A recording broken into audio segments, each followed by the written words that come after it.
Sound dila na? Okay. Hello. Good evening, everyone. Welcome to Scordemy IAS. Welcome to the another class of APSC Mains Indian Polity. So, আমি গম পাওঁ Indian Polity APSC Mains কাৰণে আমি preparation কৰি আছোঁ। এটা নতুন YouTube সিৰিজ লৈ আছোঁ। নতুন নহয়, বহুত দিন হৈ গ'ল। বহুত কেইটা ভিডিঅ' অলৰেডি হ'ল, বহুত কেইটা টপিক আমি অলৰেডি কভাৰ কৰিলোঁ। প্ৰিয়াম্বুলাছৰ পৰা আৰম্ভ কৰি কেনে তাৰপিছত আমি কি পঢ়িলোঁ,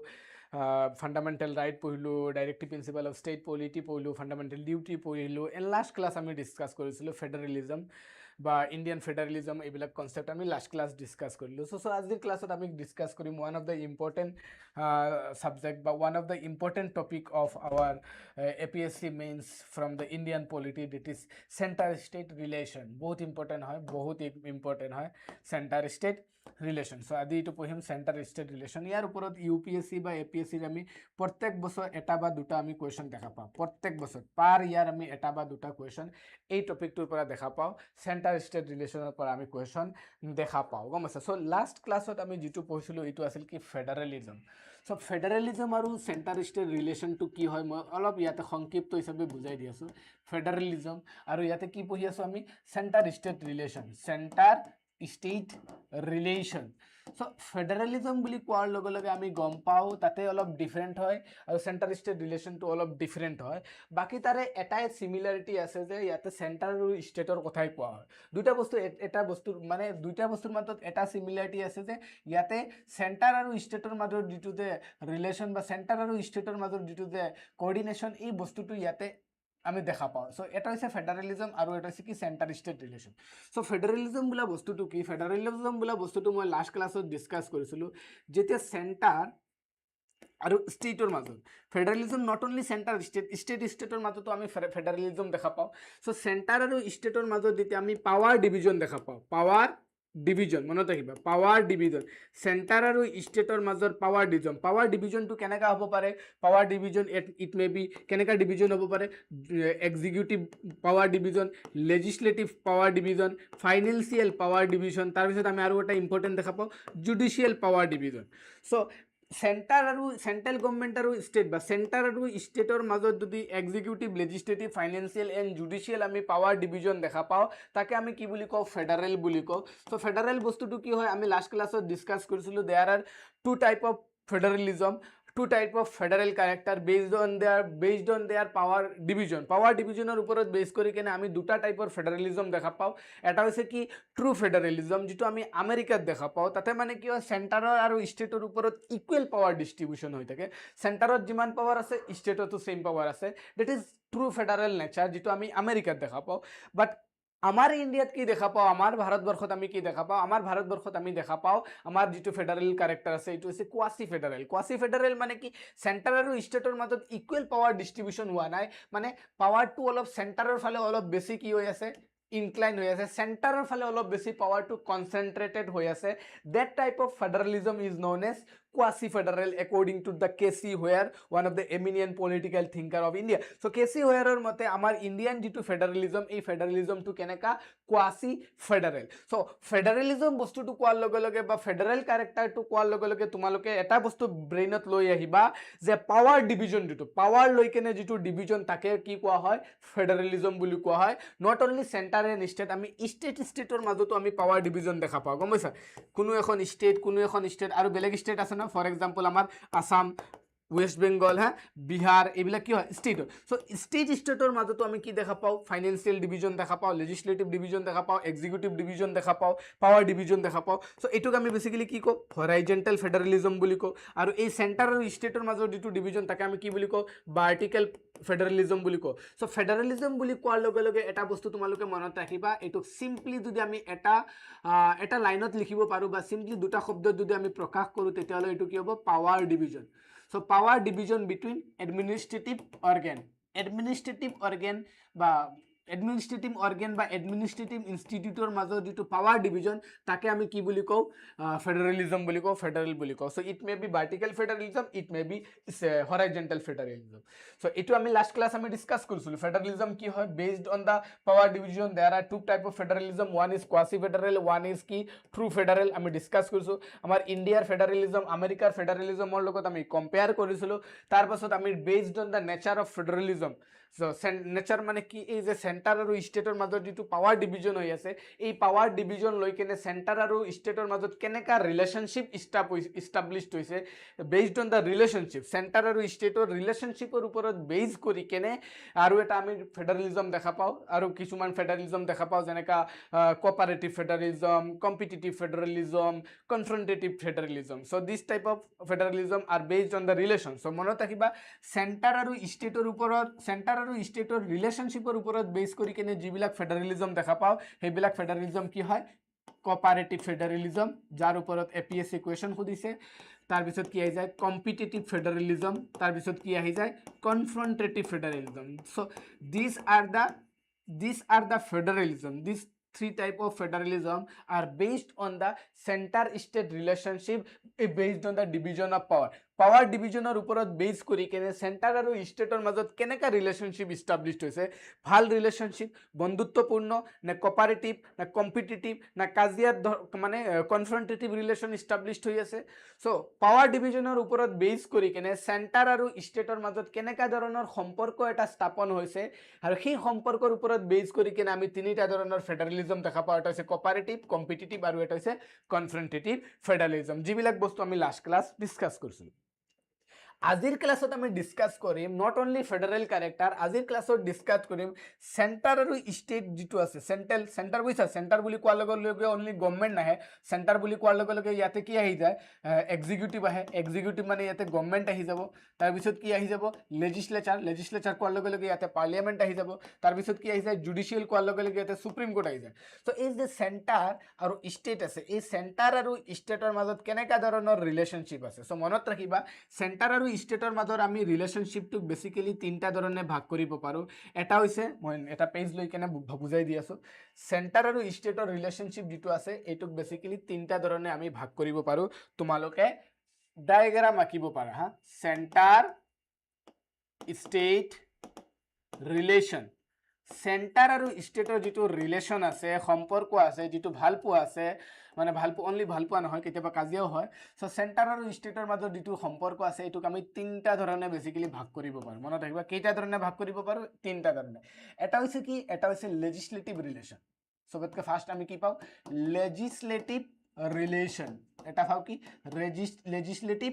ৰিলেশ্যন মানে ল মেকিং লেজিছলেচাৰ কোৱাৰ লগে লগে মানে কি ল মেকিং প্ৰচেছত চ' ল মেকিং প্ৰচেছত চেণ্টাৰ আৰু ষ্টেটৰ মাজত কেনেকা সম্পৰ্ক আছে লেজিছলেটিভ ৰিলেশ্যন চ' যিবিলাক আমি বেছিকেলি আৰ্টিকেল ক'ৰ পৰা পাওঁ আৰ্টিকেল 245ৰ পৰা আৰম্ভ কৰি কেনে up to article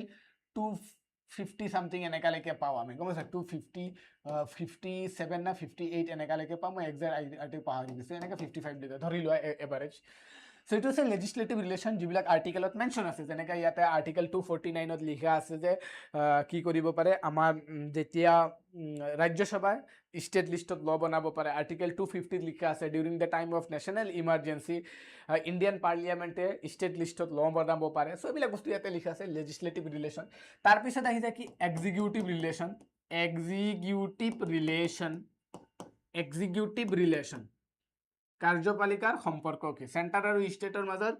relation centre আৰু ষ্টেটৰ মাজত কাৰ্যপালিকা লৈ কেনে এক্সিকিউটিভ ৰিলেশ্যন কেনেকৈ আছে যেনেকৈ তাৰে এটা আমি এক্সাম্পল হিচাপে দিব পাৰোঁ যে আৰ্টিকেল 263ত কি লিখা আছে আৰ্টিকেল 263ত লিখা আছে ইণ্টাৰ ষ্টেট কাউন্সিলৰ কথা লিখা আছে inter state council so' inter state council is a example of executive relation চেণ্টাৰে ষ্টেটবিলাকৰ মাজত সম্পৰ্কটো বাহাল কৰি ৰাখিবৰ কাৰণে এটা এক্সিকিউটিভ ছেটআপ ক্ৰিয়েট কৰে যাক ইণ্টাৰ ষ্টেট কাউন্সিল বা zonal council is also' example of the executive relation so' এইটো এক্সিকিউটিভ তাৰপিছত আহি যায় কি আৰু এটা আমি সম্পৰ্ক দেখা পাওঁ এইটো হৈছে ফাইনেন্সিয়েল ৰিলেশ্যন এটা কি দেখা পাওঁ আমি ফাইনেন্সিয়েল ৰিলেশ্যন সো মনত ৰাখিবা চেণ্টাৰ আৰু ষ্টেটৰ মাজৰ আমি ৰিলেশ্যনটো বেছড অন ইণ্ডিয়ান কনষ্টিটিউশ্যনৰ ওপৰত ভিত্তি কৰি কেনে ভাৰতৰ সংবিধানখনৰ ওপৰত ভিত্তি কৰি কেনে চেণ্টাৰ আৰু ষ্টেটৰ মাজৰ যিটো সম্পৰ্ক আছে সেই সম্পৰ্কটোক আমি তিনিটা ধৰণে ভাগ কৰিব পাৰোঁ এটা হৈছে লেজিসলেটিভ ৰিলেশ্যন এটা হৈছে এক্সিকিউটিভ ৰিলেশ্যন এক্সাম্পলবিলাক মই দিছোঁ আৰু এটা হৈছে কি ফাইনেন্সিয়েল ৰিলেশ্যন অৰ্থনৈতিক সম্পৰ্ক কেন্দ্ৰীয় আৰু ৰাজ্যৰ মাজত অৰ্থনৈতিক সম্পৰ্কটো কি হয় ফাইনেন্সিয়েল ৰিলেশ্যন যিবিলাকৰ কথা আমি এজ এ এক্সাম্পল হিচাপে পাওঁ ক'ত পাওঁ এজ এ আৰ্টিকেল 280 পাওঁ কি লিখা আছে আৰ্টিকেল 280 ফাইনেন্স কমিশ্যন গম পাইছা finance commission is a example of financial relation between the centre and state তাৰপিছত আহি যায় কি আৰ্টিকেল 279 যিটো এ আছে তাতে আমি GST কাউন্সিলৰ কথা গম পাওঁ বা GSTৰ কথা গম পাওঁ so GST council finance commission this R the example of financial relation অৰ্থাৎ অৰ্থনৈতিক সম্পৰ্ক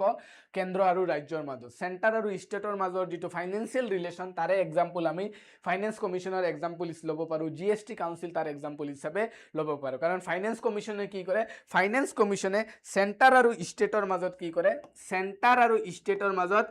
কিমানখিনি মানি ডিভলিউশ্যন কৰিব লাগে ফাইনেন্সিয়েল কিমানখিনি ডিভলিউশ্যন কৰিব লাগে সেইখিনি ফাইনেন্স কমিশ্যনে গ্ৰাণ্ট কৰে পঢ়িম আমি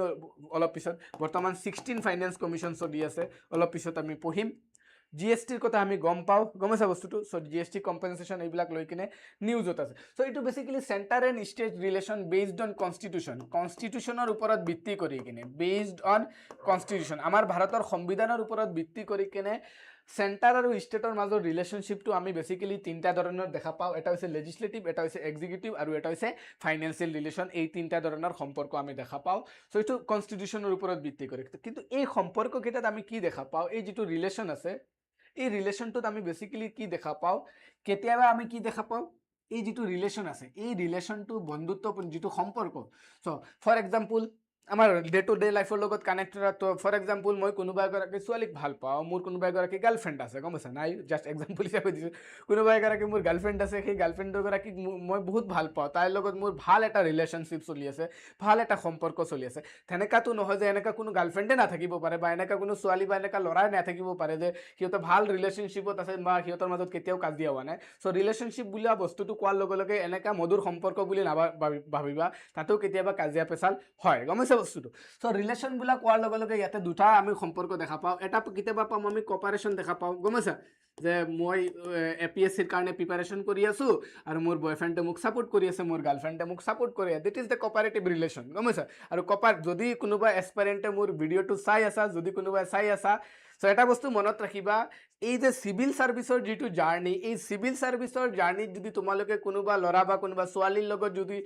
প্ৰেমৰ সম্পৰ্কত আছা তেতিয়াহ'লে সেই প্ৰেমৰ সম্পৰ্কটো এই চেণ্টাৰ ষ্টেট ৰিলেশ্যনৰ যিটো কপাৰেটিভ ৰিলেশ্যন এই কপাৰেটিভ ৰিলেশ্যনৰ নিচিনা এটা সম্পৰ্ক এষ্টাব্লিছ কৰিবা যদি তোমাৰ বয়ফ্ৰেণ্ডে যদি তোমাৰ গাৰ্লফ্ৰেণ্ডে যদি তোমাৰ এই প্ৰিপাৰেশ্যনৰ জাৰ্নিটোক যদি ছাপোৰ্ট কৰি আছে তোমাক যদি মেণ্টেলি ছাপোৰ্ট কৰি আছে তেতিয়াহ'লে তুমি তাৰ লগত সম্পৰ্কত থাকিবা আৰু সেই ল'ৰা বা সেই ছোৱালীটোক তুমি লাইফত ছাকচেছ হোৱাৰ পিছতো তুমি পাহৰি নাযাবা তাৰ লগত সদায় থাকিবা এইটো হৈছে কপাৰেটিভ ৰিলেশ্যন আৰু এটা কনফ্ৰণ্টেটিভনেছ দেখা পাওঁ যে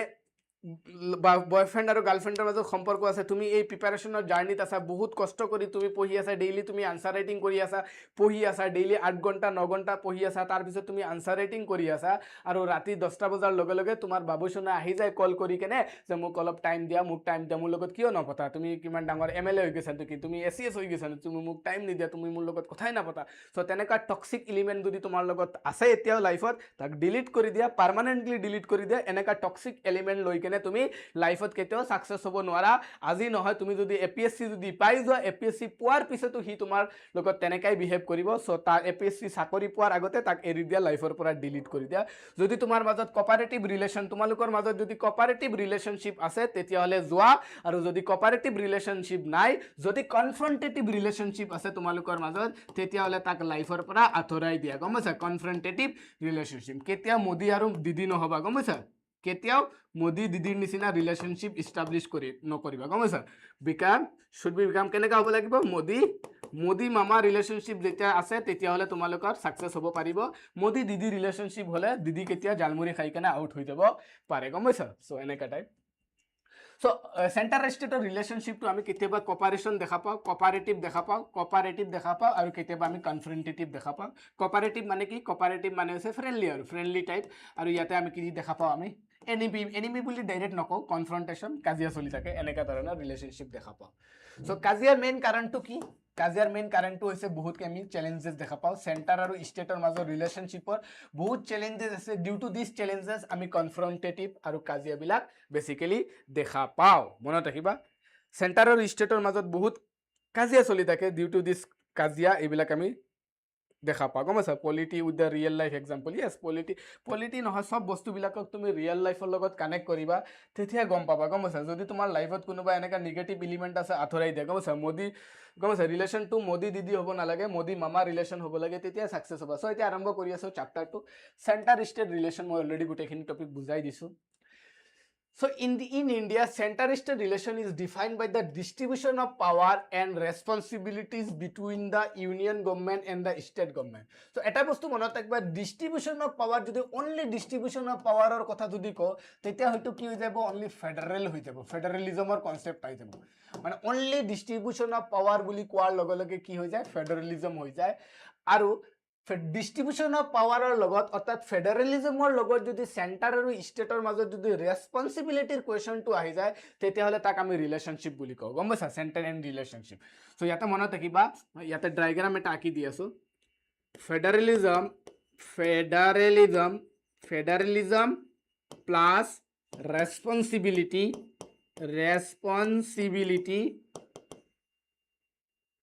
Federalism plus responsibility equal to center-state relation. Center-state relation. এই ডায়াগ্ৰামটো বা এই ফৰ্মুলাটো তোমালোকে আনসাৰ ৰাইটিংত ইউজ কৰিব পাৰিবা। ফেডাৰেলিজমৰ লগত যদি আমি ৰেছপন্সিবিলিটি বোলা ৱাৰ্ডটো যদি আমি এড কৰি দিওঁ, চেণ্টাৰ আৰু ষ্টেটৰ যিটো ৰেছপন্সিবিলিটি আছে, সেই ৰেছপন্সিবিলিটি বোলা বস্তুটো যদি আমি ফেডাৰেলিজমৰ লগত এড কৰি দিওঁ, তেতিয়া আমাৰ ইণ্ডিয়া চেণ্টাৰ আৰু ষ্টেটৰ যিটো ৰিলেশ্যনশ্বিপ, সেই ৰিলেশ্যনশ্বিপৰ কনচেপ্টটো আমি ইয়াতে দেখা পাওঁ। বুজি পাইছা বস্তুটো? হল। So in India, center-state relationship is defined by distribution of power and responsibility between union and state as laid out in the constitution. Constitution of mention আছে. This relationship is largely asymmetric. Asymmetric হয়, symmetric নহয়, কাৰণ আমি কেনেকুৱা quasi হয়, that's why we are asymmetric relation দেখা পাওঁ। With the center holding more power, center ৰ ওচৰত বেছি power আছে, particularly in areas such as defense, foreign affairs and finance হওক as defined under the union list. So কিছুমান major list আছে, যেনেকৈ ডিফেন্সৰ ওপৰত চেণ্টাৰৰে পাৱাৰ থাকে, ফৰেন এফেয়াৰ্ছৰ ওপৰত চেণ্টাৰৰে পাৱাৰ থাকে। কেতিয়াবা শুনা পাইছা নেকি যে আসাম বাংলাদেশ ৰিলেশ্যনশ্বিপ? কেতিয়াবা শুনা পাইছে নেকি আসাম আমেৰিকাৰ ৰিলেশ্যনশ্বিপ? শুনা পোৱা নাই ন? চ' ফৰেন এফেয়াৰ, ডিফেন্স, এইবিলাক বস্তুবিলাক চেণ্টাৰৰ ওচৰতে পাৱাৰ থাকে, তাতে ষ্টেটৰ পাৱাৰ নাথাকে। চ' আমি আমাৰ যিটো ফেডাৰেল বা আমাৰ যিটো ডিভিজন অফ পাৱাৰ, এই পাৱাৰটোত আমি কোৱাছি ফেডাৰেল মানে quasi power division, asymmetric power ডিভিজনৰ কথা কওঁ, য'ত চেণ্টাৰৰ ওচৰত বেছি পাৱাৰ থাকে। Over the year there has been a shift toward the cooperative federalism. আমি কেইবছৰৰ পৰা দেখা পাইছোঁ আমাৰ ফেডাৰেলিজমটো অলপ কোঅপাৰেটিভ ফেডাৰেলিজমৰ ফালে ট্ৰানজিষ্ট হৈ আছে। আগত অলপ কনফ্ৰণ্টেটিভ হৈ আছে, বৰ্তমান অলপ কোঅপাৰেটিভনেছ হৈ আছে, কাৰণ বৰ্তমান মেক্সিমাম ষ্টেটত কি দেখা পাইছোঁ, ডাবল ইঞ্জিন গভমেণ্ট চলি আছে, মানে চেণ্টাৰতো বিজেপি, ষ্টেটতো বিজেপি। বাকী যেইকেইটা ষ্টেটত নাই, মোদী ডাঙৰীয়াৰ EVM আছে, অনতিপলমে আহি যাব পাৰে, গম পাইছা? চব আজিকালি আমি ষ্টেটবিলাক, আমি আমাৰ গভমেণ্টত কি দেখা পাই আছোঁ, কোঅপাৰেটিভ ফেডাৰেলিজমটো অলপ দেখা পাই আছোঁ। যেনেকা ফাইনেন্স কমিশ্যন হওক, নীতি আয়োগ হওক, এইবিলাকৰ থ্ৰুদি কিনে আমি কোঅপাৰেটিভ আৰু কম্পিটিটিভ ফেডাৰেলিজমৰ আমি অলপ ছিগনিফিকেঞ্চ দেখা পাইছোঁ ৰিচেণ্ট টাইম। কনফ্ৰণ্টেশ্যনটো লাহে লাহে কমি গৈছে। চ' এইটো মই লাষ্ট ক্লাছত বুজাই দিছিলোঁ কোঅপাৰেটিভ ফেডাৰেলিজম কি হয়। UPSC 2022 তাৰ ওপৰত কুৱেশ্যন আহিছে। লাষ্ট ক্লাছ মই বুজাই দিছোঁ, আই হোপ আজিৰ ক্লাছত বুজাব নালাগে তাতে। চ' এতিয়া আমি চাওঁ, অলপ আগতে যে মই তোমালোকক বুজাইছিলোঁ যে এই যে চেণ্টাৰ আৰু ষ্টেটৰ মাজত যিটো ৰিলেশ্যন আছে, এই ৰিলেশ্যনটো দুটা ধৰণে দেখা পাওঁ। এটা আমি কোঅপাৰেটিভ ৰিলেশ্যন দেখা পাওঁ, মানে ফ্ৰেণ্ডশ্বিপ দেখা পাওঁ, যেনেকৈ মোদী মামা ৰিলেশ্যন। তাৰপিছত আমি কেতিয়াবা চেণ্টাৰ আৰু ষ্টেটৰ ৰিলেশ্যনটো কনফ্ৰণ্টেটিভ ৰিলেশ্যন দেখা পাম, কাজিয়া কৰা ৰিলেশ্যন দেখা পাম, যেনেকৈ মোদী দিদিৰ ৰিলেশ্যনে জালমুৰিৱালা ৰিলেশ্যন। চ' এই যে কনফ্ৰণ্টেটিভ ৰিলেশ্যনবিলাক কিয়ৰ কাৰণে হয়, চেণ্টাৰ আৰু ষ্টেটৰ মাজত কিয়ৰ কাৰণে কাজিয়া লাগে? চ' কাজিয়াৰ মেইন কিছুমান চেলেঞ্জেছ আছে, সেই চেলেঞ্জেছবিলাক এতিয়া আমি ডিছকাছ কৰিম। চ' এই চেলেঞ্জেছবিলাক আমি ডিছকাছ কৰিম। So' current challenges to the centre state federalism centre আৰু ষ্টেটৰ মাজৰ যিটো ফেডাৰেলিজম বা সেন্টাৰ আৰু ষ্টেটৰ মাজৰ যিটো ৰিলেশ্যন আছে সেন্টাৰ ষ্টেটৰ মাজৰ বৰ্তমান কিছুমান কাৰেণ্ট চেলেঞ্জেছ আছে তাৰে ভিতৰত ওৱান অফ দ্য ইম্পৰ্টেণ্ট চেলেঞ্জেছটো হৈছে ফিস্কেল চেন্ট্ৰেলাইজেশ্যন মানে কি ফাইনেন্সিয়েল অট'নমিটো চেন্ট্ৰেল গভৰ্ণমেণ্টৰ হাতত বেছি আছে যাক আমি এটা সিম্পল ওয়াৰ্ডত বা এটা মেন্সৰ ওয়াৰ্ডত যদি লিখো এটুক আমি ফিস্কেল সেন্ট্ৰালাইজেশন বুলিও ক'ব পাৰো সো বৰ্তমান পাৰ্সপেক্টিভত যদি চাও সেন্টাৰ আৰু স্টেটৰ মাজত কনফ্ৰন্টেটিভ ৰিলেশনশিপ বা চ্যালেঞ্জ কনফ্ৰন্টেটিভ ৰিলেশনশিপ মানে কাজিয়াৰ নিচিনা এটা সম্পৰ্ক বা এনিমি দুশ্মন টাইপ এটা সম্পৰ্কত ডেভেলপ হোৱাৰ ওৱান অফ দ্য ইম্পৰ্টেণ্ট চেলেঞ্জেছটো হৈছে যে ফিস্কেল চেন্ট্ৰেলাইজেশ্যন মানে ফাইনেন্সিয়েল অট'নমিটো চেন্ট্ৰেল গভৰ্ণমেণ্টৰ ওপৰত বেছি আছে চেন্ট্ৰেল গভৰ্ণমেণ্টৰ ওচৰত ফাইনেন্সিয়েল আৰু অৰ্থনৈতিক যিটো সা সুবিধা এইটো চেন্ট্ৰেল গভৰ্ণমেণ্টৰ ওচৰত বেছি আছে ষ্টেট গভৰ্ণমেণ্টে ফাইনেন্সিয়েল অট'নমিটো ইমান লাভ নকৰে যেনেকৈ GST হওক বা ফাইনেন্স কমিশ্যনে স্পেচিয়েলি GSTৰ থ্ৰুদি কিনে কি কৰা হৈছে যিটো ৰিচেণ্ট 2016-17 যিটো GST আহিছিলে সেই GSTৰ থ্ৰুদি কিনে আমাৰ ভাৰতবৰ্ষত যিমানখিনি ৰাজ্য আছে সেই ৰাজ্যবিলাকে ৰাজ্য চৰকাৰে কিছুমান specific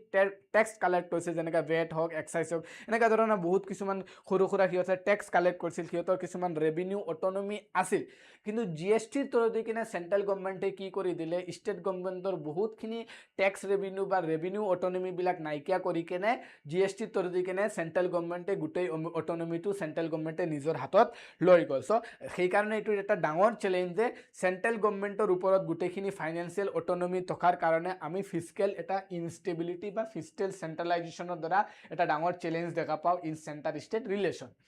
States lack independent in revenue source ষ্টেটৰ ইমান ইণ্ডিপেণ্ডেন্স নাই আগত অলপ আহিছিল GST থ্ৰুদি কিনে ইণ্ডিপেণ্ডেন্সখিনি নাইকিয়া কৰা হয় relying heavily on the centre led mechanism like GST আৰু ষ্টেট গভৰ্ণমেণ্টবিলাক GSTৰ নিচিনা যিটো মেকানিজম বা GSTৰ নিচিনা যিটো টেক্স আছে সেই টেক্সৰ ওপৰত কমপ্লিটলি ডিপেণ্ড হ'ব লগা হৈছে আৰু GSTৰ ওপৰত ডিপেণ্ড হোৱা মানে ষ্টেট গভৰ্ণমেণ্টে কমপ্লিটলি চেণ্ট্ৰেল গভৰ্ণমেণ্টৰ ওপৰত ডিপেণ্ডছ হ'ব লগা হৈছে যাৰ কাৰণে য'ত ডাবল ইঞ্জিন গভৰ্ণমেণ্ট নাই তাতে আমি কাজিয়া দেখা পাওঁ গম পাইছা বস্তু আগত মমতা বেনাৰ্জীয়ে মোদীজীৰ পৰা টকা পোৱা নাছিল সেইকাৰণে মমতা বেনাৰ্জীয়ে মোদীজীক গালি পাৰি আছিল মোদীজীয়ে মমতাক গালি পাৰি আছিল সো আমি সেই কনফ্ৰণ্টেশ্যনটো সেই চেলেঞ্জেছটো দেখা পাইছিলোঁ due to the lack fiscal centralisation delay in GST যেনেকৈ এক্সাম্পল দিব পাৰা এইটো এজ এ এক্সাম্পল হিচাপে লিখিব পাৰা ডিলে ইন GST কম্পেনচেশ্যন যে দিব লাগে ষ্টেটবিলাকৰ যিবিলাক ষ্টেটে GST ভালকৈ কালেক্ট কৰিব পৰা নাই বা যিবিলাক ষ্টেটে বহুত বেছি GST কালেক্ট কৰি আছে বাট সিহঁতে ৰেভিনিউ ভালকৈ পোৱা নাই চ' তাক GST কম্পেনচেশ্যন দিয়াৰ কথা হয় কিন্তু GST কম্পেনচেশ্যনবিলাক বহুত ডিলে দিয়া হৈ আছে টাইম টু টাইম দিয়া নাই কনফ্লিক্টিং জুৰিডিকশ্যন লৈ কেনে কনফ্লিক্ট দেখা পায় overlap of power in concurrent list area cause centre state disputes so' এই যে কনকাৰেণ্ট লিষ্ট যিটো আছে যোৱাকালিৰ ক্লাছত মই বুজাইছিলোঁ কনকাৰেণ্ট লিষ্টত আমি গম পাওঁ চেণ্টাৰ আৰু ষ্টেট দুইটাৰে পাৱাৰ আছে সেইকাৰণে আমি কেতিয়াবা দেখা পাওঁ যেতিয়া ডাবল ইঞ্জিন গভৰ্ণমেণ্ট নচলে ছিংগল ইঞ্জিন যেতিয়া গভৰ্ণমেণ্ট চলে চেণ্টাৰ ষ্টেটত ছিংগল ইঞ্জিন গভৰ্ণমেণ্টত এটা বস্তু দেখা পাওঁ কনকাৰেণ্ট লিষ্টৰ ক্ষেত্ৰত দেখা পাওঁ ফৰ এক্সাম্পল এডুকেশ্যনৰ ওপৰত চেণ্টাৰে এটা ল' বনালে ছেইম মেটাৰটোৰ ওপৰত ষ্টেটো ল' এটা বনালে কিন্তু অপজিট বনাই দিলে চ' তেতিয়া ছেইম ছাবজেক্ট ছেইম মেটাৰৰ ওপৰত চেণ্টাৰ আৰু ষ্টেটৰ মাজত আমি এটা চেলেঞ্জেছ বা এটা কনফ্লিক্ট দেখা পাওঁ চ' কনকাৰেণ্ট লিষ্ট লৈ কিনে আমি এটা ডাঙৰ চেলেঞ্জেছ দেখা পাওঁ চেণ্টাৰ আৰু ষ্টেটৰ মাজত নেশ্যনেল এডুকেশ্যন পলিচি 2020 যিটো চেণ্ট্ৰেল গভৰ্ণমেণ্টৰ এটা পলিচি আছিল অপ'জ বাই তামিলনাডু গভৰ্ণমেণ্টে এই নেশ্যনেল এডুকেশ্যন পলিচি কি কৰিছিল অপ'জ কৰিছিল তেতিয়া কাৰ গভৰ্ণমেণ্ট চলি আছিল ষ্টিল ইনৰ DMK গভৰ্ণমেণ্ট চলি আছে দ্ৰাবিড়া মন্নতা খজগম তাৰ গভৰ্ণমেণ্ট চলি আছিল তেতিয়া চ' সিহঁতে অপ'জ কৰিছিল নেশ্যনেল এডুকেশ্যন পলিচি চ' এইটো এডুকেশ্যন গম পাওঁ কি হয় এটা কনকাৰেণ্ট লিষ্টত থকা এটা ছাবজেক্ট হয় অপ'জ কৰিছিল ইনএফিচিয়েণ্ট কোঅৰ্ডিনেশ্যন আমি ভালকৈ দেখা নাপাওঁ lack of institutional collaboration lead to the duplicate efforts to poor and policy execution complication দেখা যেনেকৈ COVID-19 টাইমত আমি এক্সিকিউশ্যন কম দেখা পাইছিলোঁ যেনেকৈ যিবিলাকৰ ছিংগল ইঞ্জিন গভৰ্ণমেণ্ট চলি আছে চেণ্টাৰে এটা পলিচি ইমপ্লিমেণ্ট কৰি আছে ষ্টেটে বেলেগ ধৰণে কি কৰি আছে পলিচি ইমপ্লিমেণ্ট কৰি আছে বা চেণ্টাৰে যিমানখিনি ছাপোৰ্ট দিব লাগে during the time of emergency ইমানখিনি ছাপোৰ্ট ষ্টেট গভৰ্ণমেণ্টক দিয়া নাছিল চ' ডিউ টু দ্য ইনঅফিচিয়েল কোঅৰ্ডিনেশ্যন আমি কি দেখা পাইছিলোঁ চেণ্টাৰ আৰু ষ্টেটৰ মাজত আমি কাজিয়া দেখা পাইছিলোঁ পলিটিসাইজেশন অফ ফেডাৰেল ৰুল যেটো আছে বা যুক্তৰাষ্ট্ৰীয় যেটো ব্যৱস্থা আছে সেই ব্যৱস্থাটোক ৰাজনৈতিকৰণ কৰা হৈ আছে, পলিটিসাইজেশন কৰা হৈ আছে। সো গভৰ্ণৰ, এই যে যোনজন গভৰ্ণৰ আছে, আজিকালি যিমান কেইজন গভৰ্ণৰ অৰ্থাৎ ৰাজ্যপাল আছে, প্ৰত্যেকগৰাকী ৰাজ্যপালবিলাক আজিকালি যদি আমি দেখা পাওঁ সব বিজেপিৰ এজন কাৰ্যকৰ্তা হয়, নহলে আগৰ বিজেপিৰ কাৰ্যকৰ্তা আছিল, আগত আছে সিনিয়ৰ বিজেপি কাৰ্যকৰ্তা। সো এই ৰাজ্যপাল অৰ্থাৎ গভৰ্ণৰ যিবিলাক আছে এইবিলাক বেসিক্যালি আজিকালি দেখা পাই আছো পলিটিক্যাল পাৰ্টিৰ ফৰ্মাৰ মেম্বাৰ বিলাকৰ, এক্স মেম্বাৰ বিলাকক এজ এ ৰাজ্যপাল আৰু গভৰ্ণৰ হিচাপে সেন্ট্ৰেল গভৰ্ণমেণ্টে ষ্টেট বিলাকত এপইণ্ট কৰি আছে। ফৰ এক্সাম্পল এতিয়া যদি আমি চাওঁ কি চলি আছে, সেন্টাৰত বিজেপি চলি আছে। সো সেন্টাৰত বিজেপি চলি আছে আৰু তামিলনাডুত কি চলি আছে, টিভিকে চলি আছে। সো বিজেপি কি কৰি আছে, নিজৰ এজন বিজেপিৰ ফৰ্মাৰ মেম্বাৰ বা এক্স বিজেপিৰ মেম্বাৰ এজনক তামিলনাডুৰ গভৰ্ণৰ হিচাপে এপইণ্ট কৰি দিলে। সো তামিলনাডুত যেতিয়া সেই মানুহজন গভৰ্ণৰ হিচাপে আহি গ'ল, তেতিয়া ইয়াতে আইডিঅলজিকেল বা পলিটিকেল আমি ডিফাৰেঞ্চ দেখা পাওঁ, কাৰণ গভৰ্ণৰজন বিজেপি আইডিঅলজিৰ হয়, কাৰণ মনৰ পৰাতো বিজেপি আঁতৰাব নোৱাৰে, কাৰণ বিজেপি গভৰ্ণমেণ্টে তেখেতক এপইণ্ট কৰিছে। দেখাত তেখেত নিউট্ৰেল থাকিব, বাট মনৰ ভিতৰত অলপতো চানাত মানে ঘেৰুৱা কালাৰটো থাকিব ন। সো মানুহজন দেখাত কি হ'ব পাৰে, মানুহজন দেখাত নিউট্ৰেল হ'ব পাৰে, কনষ্টিটিউচনেল পজিশ্যনত আছে কাৰণে নিউট্ৰেল হ'ব পাৰে, বাট মনত এটাতো তেখেতৰ সেই কালাৰটো চেফ্ৰন কালাৰটো আছে ন। সো ইয়াতে আমি আইডিঅলজিকেল ডিফাৰেঞ্চ দেখা পাম, পলিটিকেল ডিফাৰেঞ্চ দেখা পাওঁ, আৰু এই পলিটিকেল ডিফাৰেঞ্চটোৱে চেণ্টাৰ আৰু ষ্টেটৰ মাজত এটা কনফ্লিক্ট ক্ৰিয়েট কৰে, আৰু গভৰ্ণৰে কি কৰে, ষ্টেটৰ যিমানখিনি বিল আছে মেক্সিমাম বিলবিলাক নিজে কি কৰি দিয়ে, ৰিজাৰ্ভ কৰি দিয়ে, কেতিয়াবা বিল পাছ নকৰে, টাইম বহুত লৈ লয়, ডিলে কৰি দিয়ে। সো এইবিলাক কনফ্লিক্ট আমি বহুত দেখা পাইছিলোঁ, আমি ডিছকাছো কৰিছিলোঁ এইবিলাকৰ ওপৰত। সো এটা আমি দেখা পাইছোঁ কি ফেডাৰেল ৰুল মানে governor position is a rule of federal character, গম পাইছা, ফেডারেলিজমের এটা ইম্পর্টেন্ট ক্যারেক্টার কি হয়, গভর্ণর। আর এই গভর্ণরের পজিশনটোক আমি আজিকালি পলিটিসাইজেশন করা দেখা পালো, রাজনৈতিকরণ করা দেখা পালো, যেনেকা governor delaying assent to the bill, গভর্ণরে বিলবিলাকক এসেন্ট নিদিয়ে। সিবিআই, এইটো ভেরি ইম্পর্টেন্ট, সিবিআই আৰু ইডি বিলাক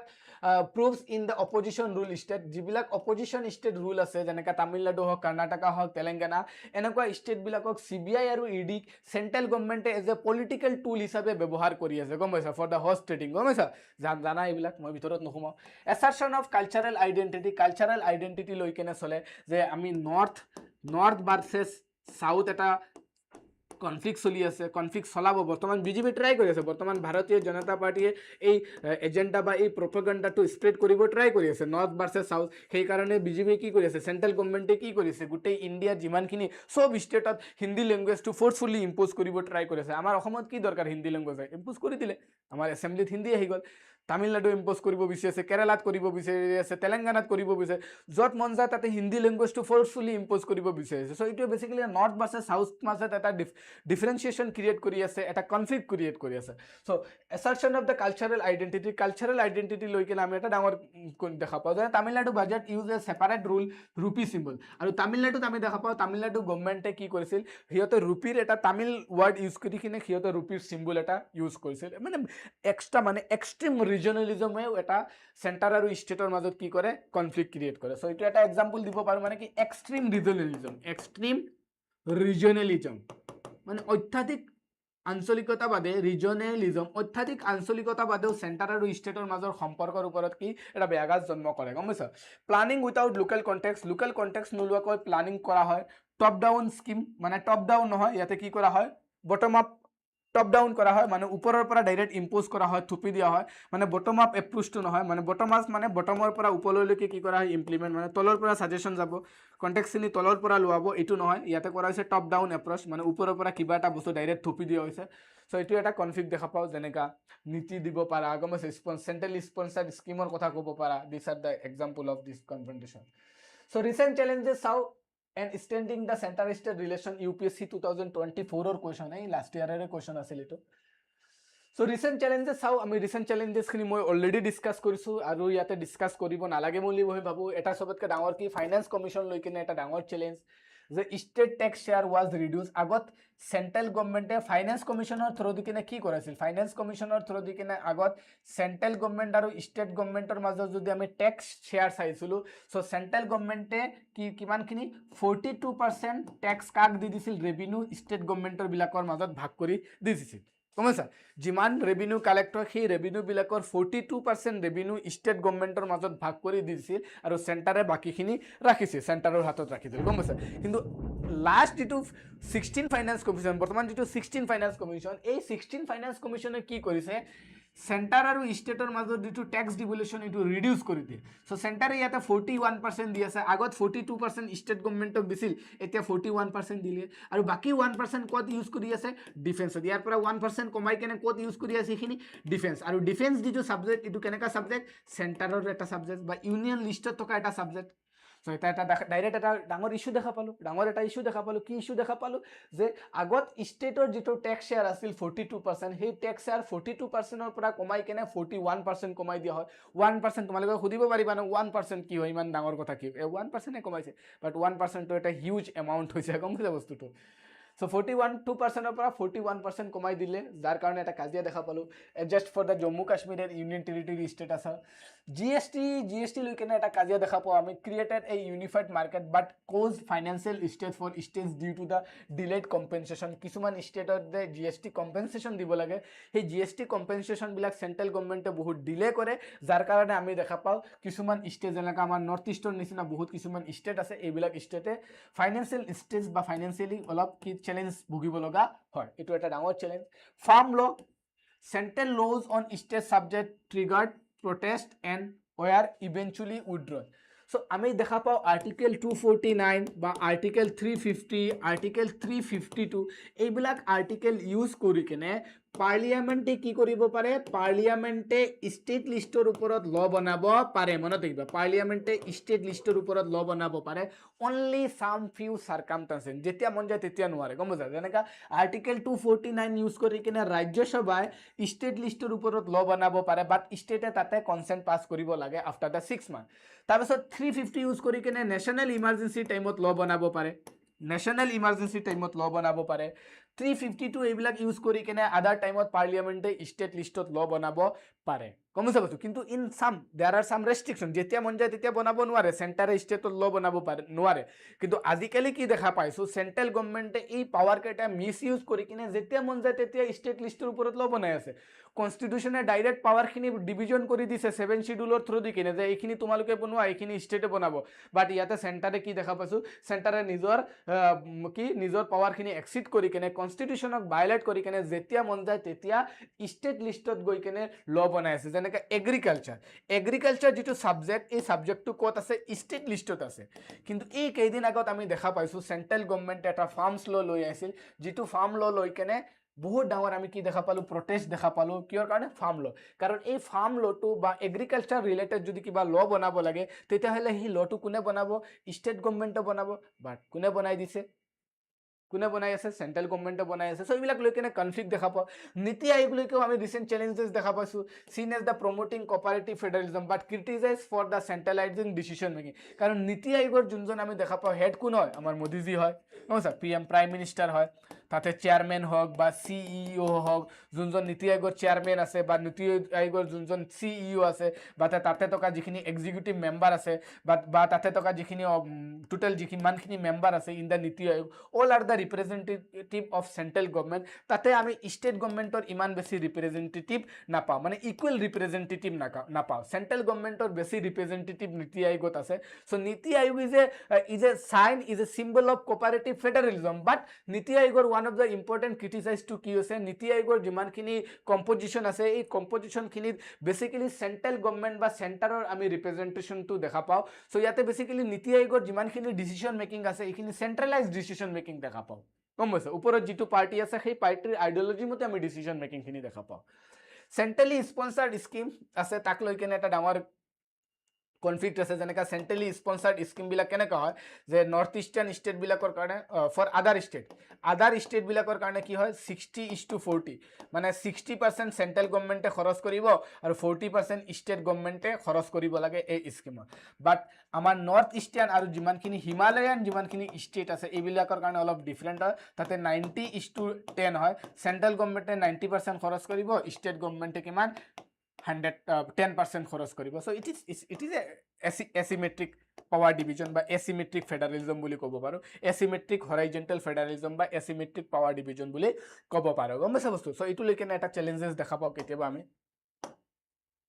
so measure to stand the federalism কেনেকৈ ষ্টেণ্ড কৰিম ইণ্টাৰষ্টেট কাউন্সিলবিলাকক আমি অলপ ষ্টেণ্ড কৰিম অনলি কনষ্টিটিউশ্যনত মেনশ্যন থাকিলে নহ'ব সেইখিনিক আমি লিগেলি বা সেইখিনিক আমি ইনষ্টিটিউশ্যনেল ফ্ৰেমৱৰ্ক হিচাপে ইষ্টাব্লিছ কৰি কিনে এইখিনি কাউন্সিল ইনষ্টেণ্ড কৰিব লাগিব আণ্ডাৰ আৰ্টিকেল 263 কোঅপাৰেটিভ ফেডাৰেলিজমক আমি অলপ প্ৰমোট কৰিব লাগিব নীতি আয়োগৰ থ্ৰু দি কিনে আমি অলপ ষ্টেটবিলাকক ইনভলভ কৰিব লাগিব ডিভিজন অফ পাৱাৰ যিটো যে আছে 7 শিডিউলক এইটোক আমি আৰু অলপ ক্লিয়াৰ কৰিব লাগিব যাতে চেণ্টাৰে গৈ কিনে ষ্টেট লিষ্টৰ ওপৰত য'তে ত'তে ল বনাব নোৱাৰে তাতে আমি ৰেষ্ট্ৰিকশ্যন প্ৰভাইড কৰিব লাগিব ফিস্কেল এম্পাৱাৰমেণ্ট কৰিব লাগিব ষ্টেট গভৰ্ণমেণ্ট যিমানখিনি আছে ষ্টেট গভৰ্ণমেণ্টক আমি ফিস্কেলি অলপ এম্পাৱাৰ কৰিব লাগে ফাইনেন্স কমিশ্যনে অলপ ষ্টেটক যিটো টেক্স শ্বেয়াৰ আছে সেই ষ্টেটৰ টেক্স শ্বেয়াৰটো অলপ বঢ়াব লাগিব কোলাবৰেটিভ পলিচি মেকিং হ'ব লাগিব সেন্ট্ৰালি স্পন্সৰ স্কিম বা কনকাৰেন্ট লিষ্ট লৈ কেনে যদি কিবা স্কিম আনি আছে কিবা যদি ওয়েলফেয়াৰ স্কিম বা কিবা ল বনাই আছে তেতিয়া সেন্টাৰ আৰু ষ্টেটৰ মাজত কোলাবৰেটিভনেছ হ'ব লাগিব একেলগে বহি কেনে ডিসিশন মেকিং কৰিব লাগিব এনেকা ধৰণৰ পলিচি ইমপ্লিমেন্ট কৰিব লাগে ways and means to better manage centre state relation centre আৰু ষ্টেটৰ ৰিলেশ্যনটো কেনেকৈ আমি ভালকে কৰিব পাৰো তাৰ কাৰণে কিছুমান ইয়াতে কি দি আছে সাজেশন ওয়েজ এণ্ড মিনছ মানে কি সাজেশন ইয়াতে আমি কি দি আছো কিছুমান সাজেশন বুলি ক'ব পাৰো বা আমি কি বুলি ক'ব পাৰো ওয়ে ফৰৱাৰ্ড বুলি ক'ব পাৰো so way forward or suggestion বা ways and means to the better management of centre state relation centre আৰু ষ্টেটৰ ৰিলেশ্যনশ্বিপটো আমি অলপ ভাল কৰিবৰ কাৰণে কি সাজেশন দিব পাৰো কি ওয়ে ফৰৱাৰ্ড বা কি আমি কি দিব পাৰো ওয়েজ এণ্ড মিনছ প্ৰভাইড কৰিব পাৰো ইউপিএসসি কোৱেশ্চন আছিল এটো ইউপিএসসি কোৱেশ্চন 2024 এৰ কোৱেশ্চন সো দুটা কোৱেশ্চন খুদি দিছে ways and means to the better management of centre state relation centre আৰু ষ্টেটৰ ৰিলেশ্যনটোক আমি কেনেকা ধৰণে আৰু অলপ ভাল কৰিব পাৰো যিমানখিনি কাজিয়া চলি আছে যিমানখিনি সেন্টাৰ আৰু ষ্টেটৰ মাজত ৰিলেশ্যন সেন্টাৰ আৰু ষ্টেটৰ ৰিলেশ্যনশ্বিপৰ মাজত যিমানখিনি চ্যালেঞ্জেছ এতিয়াও আছে যিমানখিনি কাজিয়া চলি আছে এই গোটেইখিনি ওভাৰকাম কৰি কেনে আমি এটা ভাল সেন্টাৰ ষ্টেট ৰিলেশ্যনশ্বিপ কেনেকৈ এষ্টাব্লিছ কৰিব পাৰো তাৰ কাৰণে ইয়াত ইউপিএসসি আমাৰ পৰা কিছুমান সাজেশন বিচাৰিছে সো নিজৰ সাজেশন দিয়াৰ আগতে নিজৰ মুখটো খোলাৰ আগতে নিজৰ ব্ৰেইনটো খোলাৰ আগতে কিছুমান কমিটি আছে কিছুমান কমিশন আছে সুপ্ৰিম কোৰ্টৰ কিছুমান জাজমেন্ট আছে সেই জাজমেন্ট সেই কমিটি বিলাকৰ ৰিকমেন্ডেশন কিছুমান কমিশন আছে সেই কমিশন বিলাকৰ ৰিকমেন্ডেশন বিলাক তোমালোকে আগত পুট কৰিবা তাৰ পিছত নিজৰ পৰা এটা সাজেশন দিব আগতে গৈ কেনে আনসাৰত খুদিছে তোমাৰ পৰা সাজেশন খুদাৰ লগে লগে তুমি গৈ কেনে ফাৰ্ষ্টতে গৈ কেনে তোমাৰ সাজেশনটো থপি নিদিবা গম পাইছা তুমি কোন হু আৰ ইউ গম পাইছা সো আগতে কিবা বেলেগ কমিশন বেলেগ কমিটি বা বেলেগ সুপ্ৰিম কোৰ্টৰ জাজমেন্ট এনেকা ডাঙৰ ইনষ্টিটিউট বিলাকৰ ৰিকমেন্ডেশন বিলাক সাজেশন বিলাক তোমাৰ আনসাৰ ৰাইটিংত পুট কৰা তাৰ পিছত তোমাৰ মন যায় ভালকে সাজেশন দিবা জিতি নিদিবা গম পাইছা সো ইয়াতে চাও আমি কি numerous commission have offered recommendation to improve central relation so তাৰে প্ৰথমটো চাও আমি first administrative reform commission first ARC কিছুমান ৰিকমেন্ডেশন আছে এডমিনিষ্ট্ৰেটিভ ৰিফৰ্ম কমিশনৰ তাতে কৈছে যে ইণ্টাৰষ্টেট কাউন্সিল বিলাক আমি ইষ্টাব্লিছ কৰিব লাগে আৰ্টিকেল 263 ত কৈছে যে ইণ্টাৰষ্টেট কাউন্সিল বিলাক ইষ্টাব্লিছ কৰিব লাগে কিন্তু আজিলৈকে ইষ্টাব্লিছ হোৱা নাই সেইখিনি ইষ্টাব্লিছ কৰিব লাগে 263 ত কৈছে কিন্তু আজিলৈকে হোৱা নাই এইখিনি কৰিব লাগে appoint governor with strong public experience যিবিলাক গভৰ্ণৰ আছে ৰাজ্যপাল যিবিলাক আছে সেইবিলাক পলিটিক্যাল পাৰ্টি দালাল মানে পলিটিক্যাল পাৰ্টিৰ লগত ইনফ্লুয়েন্স থকা মানুহবিলাকত গভৰ্ণৰ হিচাপে এপইণ্ট কৰিব নালাগে গম পাইছা পলিটিক্যাল পাৰ্টিৰ লগত যিবিলাক মানুহ ইনফ্লুয়েন্স হৈ আছে সেই ইনফ্লুয়েন্স থকা মানুহবিলাকক কল্পনা Das thank U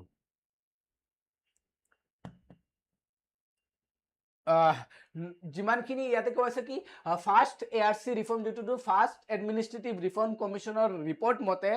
centre state ৰিলেশ্যনশ্বিপটো আমি কেনেকা ধৰণে অলপ ভাল কৰিব পাৰো সো ARC কিছুমান ফাৰ্ষ্ট ARC আমি ইয়াতে ৰিকমেন্ডেশন বিলাক চাও সেন্টাৰ ৰিলেশ্যনশ্বিপটোক আমি অলপ ভাল কৰিবৰ কাৰণে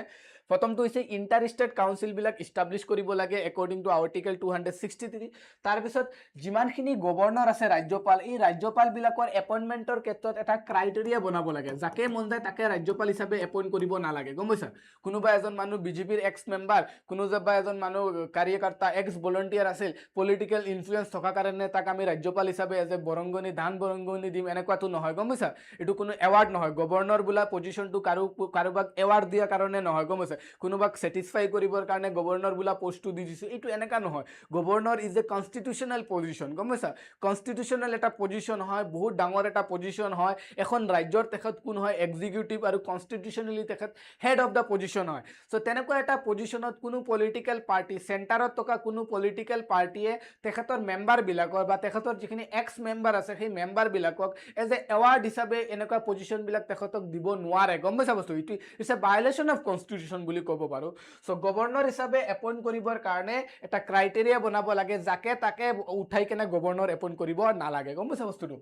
মেক্সিমাইজ the delegation of power to ষ্টেটক অলপ পাৱাৰ ডেলিগেট কৰিব লাগে বঢ়াব লাগে increase financial resource to the ষ্টেটৰ ফাইনেন্সিয়েল ৰিচোৰ্চবিলাক বঢ়াব লাগে এইখিনি আছিল ARC ৰিকমেণ্ডেশ্যন লিখিবা তোমালোকে national commission to review working of the constitution যিটো 2022 ইয়াৰ ওপৰত APSC কুৱেশ্যন এটা সুধিছিল So, a commissioner suggestion to keep the establish interstate trade and commerce commission according to Article 307. Mona thakba Article 307 ot koi ase interstate trade and commerce commission banabo lage jate interstate trade to ami olop bhalke promote koribo paru jeneka Assam pora West Bengal te ei je ase na ki naam etu ede amar Assam aru West Bengal major ditu je border ই আছে যে Siliguri ফেলে যায় যে যেটো chicken কৰিডৰৰ ফালে so এই border এইবিলাক আমি ইণ্টাৰষ্টেট ট্ৰেড যেটো আছে কমাৰ্চ এটো প্ৰমোট কৰিবৰ কাৰণে interstate trade commerce commission establish কৰিব লাগে যেটো নাই কিন্তু কনষ্টিটিউচনে কৈছে ইষ্টাব্লিছ কৰিব লাগে offer state a chance to address political breakdowns before invoking article 356 সো যিকোনো ষ্টেটৰ বা প্ৰত্যেকটো ৰাজ্যত আৰ্টিকেল 356 টো মানে প্ৰেসিডেন্ট ৰুল মনত ৰাখিবা প্ৰেসিডেন্ট ৰুলটো আৰম্ভ কৰাৰ আগতে ষ্টেটক সেই বস্তুটো এড্ৰেছ কৰিবৰ কাৰণে অলপ চান্স এটা দিব লাগে গমছে যেতিয়া মন যায় তেতিয়া এপ্লাই কৰিব নোৱাৰিব সো এতিয়া চাও আমি কম্পাৰিজন অফ কমিশ্যন ৰিকমেণ্ডেশ্যন কিছুমান কমিশ্যন আছে এইবিলাক কি চালো আমি এইবিলাক কিছুমান চালো administrative reform commission national commission of the review of the working of the constitution NCRWC recommendation চালো এতিয়া আমি চাম আৰু কিছুমান কমিশ্যন আছে সেই কমিশ্যন বিলাকৰো কিছুমান ৰিকমেণ্ডেশ্যন আছে যেনেকা one of the famous commission two আছে চৰকাৰীয়া কমিশ্যনৰ চেণ্টাৰ আৰু ষ্টেট লৈ কেনে কি ৰিকমেণ্ডেশ্যন আছে চেণ্টাৰ আৰু ষ্টেটৰ ৰিলেশ্যনশ্বিপটো অলপ ভাল কৰিবৰ কাৰণে অলপ promote কৰিবৰ কাৰণে সেন্টাৰ ষ্টেটৰ ৰিলেশনশিপটো অলপ ভালকে প্ৰমোট কৰিব সেন্টাৰ আৰু ষ্টেটৰ মাজত যেটো ৰিলেশনশিপ আছে সেই ৰিলেশনশিপটো অলপ ষ্ট্ৰং কৰিবৰ কাৰণে অলপ কোঅপাৰেটিভনেস বঢ়াবৰ কাৰণে চৰকাৰীয়া কমিশ্যনে কিছুমান ৰিকমেণ্ডেশ্যন দিছিল সেই ৰিকমেণ্ডেশ্যন বিলাক হৈছে make inter state council permanent এই যে আৰ্টিকেল 263 যেটো ইন্টাৰ ষ্টেট কাউন্সিলৰ কথা কোৱা হয় সেই ইন্টাৰ ষ্টেট কাউন্সিলটো আজিলৈকে এষ্টাব্লিশড হোৱা নাই বহুত কমিশ্যনে ৰিকমেণ্ডেশ্যন দিছে যেনেকা ইয়াতে দেখা পালো ন ARC ৰিকমেণ্ডেশ্যন দিছে তাৰ পিছত national commission of working of constitution সেই কমিশ্যনটো ৰিকমেণ্ড দিছে যে ইন্টাৰ ষ্টেট কাউন্সিল বনাব লাগে পাৰ্মানেন্ট বনাব লাগে চৰকাৰীয়া কমিশ্যনে কৈছে কি ইন্টাৰ ষ্টেট কাউন্সিল যেটো আছে এটো পাৰ্মানেন্টলি বনাব লাগে আৰ্টিকেল 260 ইউজ কৰি কেনে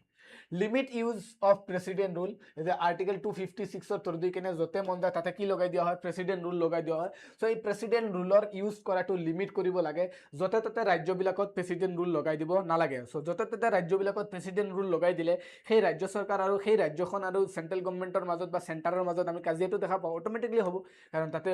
প্ৰেসিডেন্ট ৰুলটো নিজৰ ইচ্ছামতে ইম্পোজ কৰি দিলে তোমালোকে অটোক্ৰেট বাবে সো প্ৰেসিডেন্ট ৰুলটো যতে ততে ইউজ কৰিব নালাগে তাতে লিমিটেশন আনিব লাগে যেনেকা এই সেম বস্তুটো NCRWC কৈছে ইয়াতে যে আৰ্টিকেল 356 অৰ্থাৎ প্ৰেসিডেন্ট ৰুলটো লগোৱাৰ আগতে সেই ষ্টেটক নিজৰ পলিটিক্যাল ব্যাকগ্ৰাউণ্ডটো ষ্টেজ কৰাৰ অলপ চান্সেস দিব লাগে তাৰ পিছত লগাব লাগে সো ইয়াতে কৈছে লিমিট কৰিব লাগে তাৰ পিছত কৈছে eastern all India service and avoid creating মোৰ যিমানখিনি অল ইণ্ডিয়া সাৰ্ভিস আছে যেনেকা কি আছে IRS হক IF ইন্ডিয়ান ফৰেন সাৰ্ভিস হক গমছা ইন্ডিয়ান পোস্টেল সাৰ্ভিস হক সো যিমানখিনি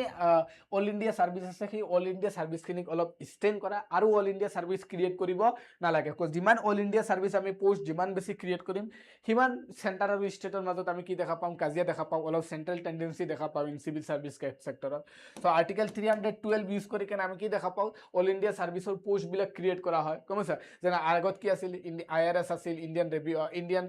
ৰেভিনিউ সাৰ্ভিস বা ইণ্ডিয়ান ফৰেন সাৰ্ভিস এইবিলাক আছে সো 1966 ত দেখা পাও আমাৰ লোকসভা কি কৰে ইণ্ডিয়ান ফৰেষ্ট সাৰ্ভিস বুলি কেনে আৰু এটা ডিপাৰ্টমেন্ট ক্ৰিয়েট কৰি দিয়ে আৰু এটা পোষ্ট ক্ৰিয়েট কৰি দিয়ে সো যিমানখিনি আছে ইমানখিনি ঠিক আছে আৰু ক্ৰিয়েট কৰিব নালাগে এখিনি ৰিকমেণ্ড কৰিছে improve communication on withheld assent to the state bill. So যিমানখিনি state bill আছে যিবিলাক state bill গভৰ্ণৰে কি কৰি আছে উইথহেল্ড কৰি কেনে ৰাখি আছে এতিয়ালৈকে সাইন কৰা নাই বা গভৰ্ণৰে প্ৰেসিডেন্টৰ ৰিকমেন্ডেশনৰ কাৰণে কি কৰি দিলে পঠিয়াই দিলে প্ৰেসিডেন্টৰ কাৰণে পঠিয়াই দিলে সো যিমানখিনি উইথহেল্ড এসেন্ট টকা বিল আছে মানে যিবিলাক বিলত এতিয়ালৈকে গভৰ্ণৰে এসেন্ট দিয়া নাই গভৰ্ণৰে সাইন দিয়া নাই গভৰ্ণৰে নিজৰ বেটো পাৱাৰ ইউজ কৰি কেনে বহাই আছে সো তেনেকুৱা বিল বিলাক ভালকে পাস কৰিবৰ কাৰণে কমিউনিকেশনটো কি কৰিব লাগে ইমপ্ৰুভ কৰিব লাগে এটা টাইমলাইন বনাই দিব লাগে এটা ক্ৰাইটেৰিয়া বনাই দিব লাগে যাতে গভৰ্ণৰে নিজৰ ইচ্ছামতে বেটো পাৱাৰটো মিসইউজ কৰিব নোৱাৰে কাৰণ সবতকে ডাঙৰ গভৰ্ণৰ লৈ কেনে ৰাজ্যপাল লৈ কেনে সেন্টাৰ আৰু ষ্টেটৰ মাজৰ সবতকে ডাঙৰ চ্যালেঞ্জেসটো হৈছে গভৰ্ণৰে নিজৰ বেটো পাৱাৰৰ মিসইউজ কৰে কাৰণ গভৰ্ণৰ বিলাক কি হয় সেন্ট্ৰেল গভৰ্নমেন্টে নিজৰ পলিটিক্যাল এজেন্ট হিচাপে সেই ষ্টেটত সেই মানুহজনক এপইন্ট কৰে কাৰণ তাতো কোনো ইলেকশন দেখা নাপাও সো সেন্ট্ৰেল গভৰ্নমেন্টে নিজৰ পলিটিক্যাল এজেন্ট হিচাপে সেই গভৰ্ণৰজনক যেতিয়া সেই ৰাজ্যত এপইন্ট কৰে তাতে যদি কোনো এটা অপজিশন পাৰ্টিৰ গভৰ্নমেন্ট চলি থাকে তেতিয়াহলে সেই গভৰ্ণৰজনে কি কৰা দেখা পাও বেটো পাৱাৰৰ বহুত বেছি মিসইউজ কৰা দেখা পাও গভৰ্ণৰজনে কি কৰে সেই গভৰ্নমেন্টৰ সেই ষ্টেট গভৰ্নমেন্টৰ যিমানখিনি বিল আছে সেই বিলখিনি টাইমলি পাস নকৰে এটা ডাঙৰ মিসইউজ দেখা পাও আমি সো এটো এটা ডাঙৰ ৰিজন সো তাৰ পিছত কি দেখা কৈছে যে ৰিভাইভ জোনাল কাউন্সিল যিমানখিনি জোনাল কাউন্সিল আছে যেনেকা নৰ্থ ইষ্ট জোনাল কাউন্সিল হক সেন্টাৰ ষ্টেট এনেকা জোনাল কাউন্সিল কেইটা আছে বৰ্তমান নৰ্থ ইষ্ট লকাই কিনে কেইটা আছে 6টা আছে নৰ্থ ইষ্ট অলপ ডিফাৰেন্ট হয় মানে দেখবা নৰ্থ ইষ্ট যেটো কাউন্সিল এটো অলপ ডিফাৰেন্ট হয় বাকি আমি কেইটা দেখা পাও বাকি আছে 5টা মেপ আকিবা এইবিলাক যেতিয়া জোনাল কাউন্সিল দেখুৱা এটা হৈছে কি নৰ্থ এটা হৈছে কি ইষ্ট এটা হৈছে কি ওয়েস্ট এটা হৈছে সাউথ এটা হৈছে মিডল সো বেসিক্যালি 5টা আছে নৰ্থ ইষ্ট ওয়েস্ট সাউথ আৰু এটা হৈছে মিডল আৰু আমাৰ নৰ্থ ইষ্টৰ কাৰণে অলপ ডিফাৰেন্ট ইয়াক নৰ্থ ইষ্ট কাউন্সিল বুলি কোৱা হয় গমছে বস্তুটো সো যিমানখিনি জোনাল কাউন্সিল আছে এখিনি ৰিভাইভ কৰিব লাগে consult state on security development in concurrent list subject and governor appointment so security development লৈ কেনে যেনেকা আফসাৰ আন্ডাৰত arm force special power act বা এনএসএৰ আন্ডাৰত বা ইন্টাৰনেল সিকিউৰিটি ৰিলেটেড যদি কিবা মেটাৰ আহে তেতিয়ালে সেই ৰাজ্যত যেতিয়া তুমি প্যাৰামিলিটাৰী বা মিলিটাৰী ফোৰ্স বিলাক ডিপ্লয় কৰি আছে সেন্ট্ৰেল গভৰ্নমেন্টে তেতিয়া সেই ষ্টেটৰ লগত কি কৰিব লাগিব কনসাল্ট কৰিব লাগিব কনকাৰেন্ট লিষ্টৰ ওপৰত কিবা ল বনাই আছে ষ্টেটৰ লগত কনসাল্ট কৰা গভৰ্ণৰক ৰাজ্যপালক এপইন্ট কৰি আছে যোনখন ৰাজ্যত এপইন্ট কৰিবা সেই ৰাজ্যৰ চিফ মিনিষ্টাৰৰ লগত তুমি কনসাল্ট কৰা সো এইখিনি হ'ব লাগিব তেতিয়া ইমপ্ৰুভমেন্ট হ'ব তাৰ পিছত চাও আমি কি পাঞ্চি কমিশনৰ ৰিকমেন্ডেশন আছে পাঞ্চি কমিশনে কি ৰিকমেন্ড কৈছে যে improve communication between president and state on the pending bill so যিমানখিনি পেন্ডিং বিল আছে যিবিলাক পেন্ডিং বিলত গভৰ্ণৰে কি কৰি আছে ৰাজ্যপালে বেটো পাৱাৰ ইউজ কৰি কেনে বহি আছে সো তেনেকুৱা পেন্ডিং বিল বিলাকত কি কৰিব লাগে প্ৰেসিডেন্ট আৰু ষ্টেট গভৰ্নমেন্টৰ মাজত কি কৰিব লাগে কমিউনিকেশনটো বহাব লাগে যাতে গভৰ্ণৰে নিজৰ ইচ্ছামতে বেটো ইউজ কৰিব নোৱাৰে grant state greater flexibility on state list subject and concurrent list item so state government of nijor jitu state list ase jitu concurrent list ase ebilakot olop flexibility dibo lage aru olop beshi autonomy dibo lage jate state list toka matter bilakot center e ahi kene nijor bhori khumabo na lage okhomiyat eta kotha ase na athua sai thengmela ei bostu to central government e buji pabo lage limit discretionary power of governor under article 163 mane beto use kori kene mane beto power ot ki koribo lagibo গভৰ্ণৰৰ যেটো ডিসক্ৰিশনাৰী power আছে এটো limit কৰিব লাগে ওছে not only বেটা নহয় এটো মানে কি হাং এসেম্বলিৰ কাৰণে হাং এসেম্বলিৰ কাৰণে মনত ৰাখিবা হাং এসেম্বলিৰ কাৰণে যেতিয়া চিফ মিনিষ্টাৰ এপইন্ট কৰা হয় এই যে বৰ্তমান আমি তামিলনাডু গভৰ্নমেন্টত দেখা পাইছিল যে তাতে কি আছিল টিবি কি হক বা ডিএমকে হক বা এআইডিএমকে হক অল ইন্ডিয়া দ্ৰাবিড় মান্যতা খাজাগম কোনো পলিটিক্যাল পাৰ্টিয়ে তাতে কোনো ক্লিয়াৰ মেজৰিটি পোৱা নাছিল যাক আমি হাং এসেম্বলি বুলি কওঁ সো হাং এসেম্বলিৰ ক্ষেত্ৰত আমি গম পাওঁ গভৰ্ণৰে ডিসক্ৰিশনাৰী পাৱাৰ ইউজ কৰিব পাৰে সো কেতিয়াবা আমি কি দেখা পাওঁ গভৰ্ণৰে এই ডিসক্ৰিশনাৰী পাৱাৰ ইউজ কৰি কেনে পলিটিক্যালি কি হৈ যায় বায়াস হৈ যায় গম পাইছা পলিটিক্যালি বায়াস হৈ কিনে নিজৰ পলিটিক্যাল পাৰ্টি যেটো গাত অলপ ব্লাড আছে সেই পাৰ্টিৰ ফালে অলপ মৰমটো ভাই যায় না সো সেই বায়াসনেছটো কমাবৰ কাৰণে গভৰ্ণৰৰ ডিসক্ৰিশনাৰী পাৱাৰটো অলপ লিমিট ৰাখিব লাগে আৰু জুডিশিয়াল ৰিভিউৰ আন্ডাৰত আনিব লাগে বুলি ৰিকমেন্ড কৰিছে establish guidelines for the chief minister appointment in hung assembly so এই বস্তুটো হাং এসেম্বলি যেতিয়া হয় যেতিয়া কোনো পলিটিক্যাল পাৰ্টিয়ে ষ্টেট গভৰ্নমেন্ট বনাবৰ কাৰণে ক্লিয়াৰ মেজৰিটি লাভ নকৰে তেতিয়া এটো হাং এসেম্বলি কোৱা হয় আৰু হাং এসেম্বলিৰ ক্ষেত্ৰত কোনটো পাৰ্টিক বা কোনটো লিডাৰক চিফ মিনিষ্টাৰ হিচাপে এপইণ্ট কৰিব লাগে সেই বস্তুটো কোনে কৰে গভৰ্ণৰে কৰে আৰু তেতিয়া গভৰ্ণৰৰ আমি কি দেখা পাওঁ ডিসক্ৰিশনাৰী পাৱাৰ পাওঁ আৰু সেই গভৰ্ণৰৰ এই ডিসক্ৰিশনাৰী পাৱাৰটোক লিমিট থাকিব লাগে আৰু চিফ মিনিষ্টাৰৰ এপইণ্টমেণ্ট লৈ কিনে এটা গাইডলাইন বনাব লাগে এটা ওভাৰঅল গাইডলাইন ইউনিফাইড গাইডলাইন বনাব লাগে make the finance commission permanent with rotating membership যেটো ফাইনান্স কমিশন আছে এই ফাইনান্স কমিশনটো কি কৰিব লাগে পার্মানেন্ট বনাই দিব লাগে like election commission of India UPSC APSC যিবিলাক আছে ন এইবিলাক পার্মানেন্ট বডি কেতিয়া বঙ্গ নহয় গম পাইছা সো এইবিলাক permanent election commission of India permanent UPSC permanent body হয় APSC পার্মানেন্ট বডি হয় সো এনেকা বডিৰ নিচিনা ইলেকশন কমিশন UPSC APSC এনেকা বডিৰ নিচিনা ফাইনান্স কমিশনকো কি কৰি দিব লাগে পাৰ্মানেন্ট বডি দিব বনাই দিব লাগে আৰু তাৰ মেম্বাৰশ্বিপটো ৰটেট হৈ থাকে গম পাইছা এজন মেম্বাৰৰ পিছত আৰু এজন এপইণ্ট কৰা এনেকা বনাই দিব লাগে পার্মানেন্ট বডি বনাই দিব লাগে provide equal seat in the Rajya Sabha for all state যিমানখিনি ৰাজ্য আছে সব ৰাজ্যক ইকুৱেলি সিট দিব লাগে ৰাজ্য সভাত যেনেকা অসমে 7খন পাই আছে আৰু ইউপিএ কিমানখন পাই আছে 40খন এনেকা নহয় সব ৰাজ্যত সমান ৰাজ্য সভাৰ সিট থাকিব লাগে এটো দিছিল পাঞ্চি কমিশন সো এতিয়া আহি যাও কি moving to the one of the important topic 16 finance commission যাৰ ওপৰত এইবাৰ কোৱেশ্চন আহাৰ চান্সেস আছে বহুত চান্সেস আছে বহুত অলপ নহয় বহুত কাৰণ 16 ফাইনান্স কমিশনটো 2026 ৰ 1 এপ্ৰিলৰ পৰা আৰম্ভ হৈছে 1 এপ্ৰিল 2026 ৰ পৰা 16 ফাইনান্স কমিশন তো আৰম্ভ হৈছে সো 16 ফাইনান্স কমিশনৰ ওপৰত কোৱেশ্চন আহাৰ বহুত চান্সেস আছে সো 16 ফাইনান্স কমিশনৰ ৰিকমেন্ডেশন চাও আমি কি দিছে ভাৰ্টিকেল ডিভলিউশন ভাৰ্টিকেল মানে মই অলৰেডি বুজাই দিছো সেন্টাৰ আৰু ষ্টেটৰ মাজত যেটো ডিভলিউশন মানে কি ইয়াতে মানি ডিভলিউশনৰ কথা কৈছে বা ৰেভিনিউ ডিভিশন ৰেভিনিউ ডিভলিউশনৰ কথা কৈছে পইচা সেন্টাৰে কিমান পাৰ্সেন্ট ৰাখিব স্টেটে কিমান পাৰ্সেন্ট টকা ৰাখিব আৰ এই টকাখিনি কৰ পৰা হৈ আছে আমি যেটা বাজেট পঢ়িছো সারে যেটা বাজেট পঢ়াইছে দেবাশিস সারে বা মই যেটা বাজেট পঢ়াইছো বাজেট পঢ়াতে এটা বস্তু বুজাই দিছিল না বাজেটৰ দুটা একাউন্ট থাকে এটা হৈছে ৰিসিভ একাউন্ট আৰু এটা হৈছে কি এটা হৈছে ৰিসিভ একাউন্ট আৰু এটা হৈছে কি এক্সপেন্ডিচাৰ একাউন্ট সো রিভিউ রিসিভ কেনে দ্বারা হয় এটা হচ্ছে রেভিনিউ রিসিভ আর এটা হচ্ছে কি ক্যাপিটাল রিসিভ এক্সপেন্ডিচার কেনেকা revenue expenditure capital expenditure so এটা আমি বাজেটত পঢ়িছিলো ইকোনমিক পঢ়িছিলো বা বাজেট চ্যাপ্টারটো পঢ়িছিলো